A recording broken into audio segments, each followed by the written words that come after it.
muncul pertanyaan kenapa 5 waktu, ya kan? Nah, selain kita katakan ini hak prerogatifnya Allah, tapi, nah ini yang paling menarik nih, intelektualitas kita juga diisi oleh Allah dengan ruang-ruang yang logis disampaikan supaya kita mau ngerti, bukan hanya sebagai doktrin, tapi diisi dengan pemahaman. Ini loh maksudnya 5 waktu, pemahamannya seperti ini. Jadi bukan hanya menunjukkan bahwa kita patuh kepada Tuhan, diminta sami'na, kami dengar, wa ata'na, kami taati. Tapi Allah jelaskan bahwa bagi umat Islam, dalam setiap pergantian waktu, setiap hari itu, subuh beranjak ke siang, siang beranjak ke sore, sore beranjak ke maghrib, menjelang malam, sampai dengan malam sebelum tidur, kita masih terpelihara dalam iman. Jadi kalau ada yang bertanya, kenapa sholatnya 5 waktu?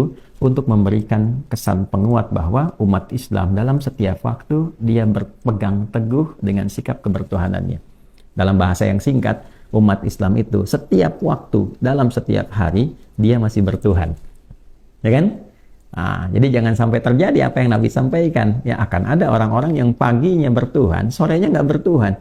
Ya yusbihu mu'mina wa yumsi kafira. Untuk menjaga itu, kita diingatkan, diperdengarkan di setiap telinga kita yang masih punya pendengaran. Bahasa Arabnya disebut dengan udhun. Jamaknya disebut adzan. Nah, maka diperdengarkan lewat adzan 24 jam berputar sedunia bahwa kita punya Tuhan, ya kan? Karena itu ketika diperdengarkan, baru bangun tidur, kita sadar kita bertuhan, kita ini hamba. Ya, berpindah ke siang, kita masih bertuhan.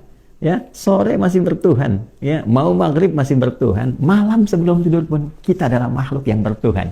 Nah, itulah sebabnya 5 waktu ketika kita kerjakan memberikan sebuah penguat bahwa kita punya Allah, kita bertuhan. Jangan sampai kita pulang dalam keadaan tidak bertuhan dari sekian waktu yang kita lalui. Ini gambaran dasar. Lalu menariknya, setelah paham waktunya dan mengerti kondisi kita dalam bertuhan itu, dijelaskan caranya. Begini caranya. Dari mulai menyiapkan diri, apa yang disebut dengan berwudu itu, ya kan? Membersihkan diri, gitu kan? Pakai air dan sebagainya, gitu ya. Nah, itu di Islam disebut dengan wudu. Tapi dia punya landasan teologisnya dalam bentuk pengetahuan, ada dalilnya. Ya, jadi di Islam tuh menariknya, apa sih yang menjadikan kita mesti melakukan ini? Landasannya apa? Oh, perintah Tuhan. Di mana perintah Tuhannya? Di Al-Quran. Surah keberapa? Surah ke-5 Al-Maidah. Ayat berapa? Ayat ke-6. Apa detailnya? Begini. Prakteknya bagaimana? Lihat Nabi mencontohkan. Nabi Muhammad merinci, begini cara wudhu yang baik. Ya kan? Dari mulai berniat, ya, kemudian mencuci tangan, sampai terus kita sempurnakan sampai ke ujung kaki. Dijelaskan maknanya. Kenapa disebut wudhu? Kenapa bagian tubuh ini? Apa kaitan wudhu dengan ekspresi kehidupan? Lalu bagaimana kita menyucikan dengan baik sehingga ketika dibawa kita menghadap kepada Tuhan dalam sholat, diri kita pun dalam keadaan bersih dan baik. Dijelaskan sampai ke situnya sehingga menjadi syarat untuk menunaikan sholat. Ya, Allah itu maha suci, maha baik, maha bersih. Jangan sampai ada seorang hamba mau menghadap Tuhannya dalam keadaan yang masih kotor. Bersihkan dulu sehingga hatinya baik. Ya kan? Kalau kita mau bicarakan dengan hati yang baik itu nyaman. Hati yang bersih itu lebih tenang. Ini kita mau doa menghadap Allah dalam hati yang masih gelisah, masih kotor, gitu kan? Maka wudhu memberikan spirit pembersihan. Itulah sebabnya setelah kita wudhu, kita menyampaikan kalimat taubat setelah syahadat. Asyhadu an la ilaha illallah, asyhadu anna Muhammadar Rasulullah. Kemudian Allahumma inni, gitu kan? Ya Allah, gitu kan? Kalau kita mau tegaskan lagi, Allahumma ja'alni minat tawwabina. Ya Allah, mohon jadikan aku termasuk orang taubat. Ya kan? Waj'alni minal mutatahhirin, dan termasuk jadikan aku orang-orang yang senantiasa gemar membersihkan dirinya, luar dan dalam.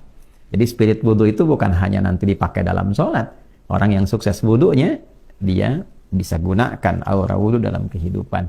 Ya, sehingga hatinya bersih, perilakunya mulia. Itulah sebabnya kenapa yang dibasuh dalam wudhu itu semua anggota tubuh yang digunakan berinteraksi.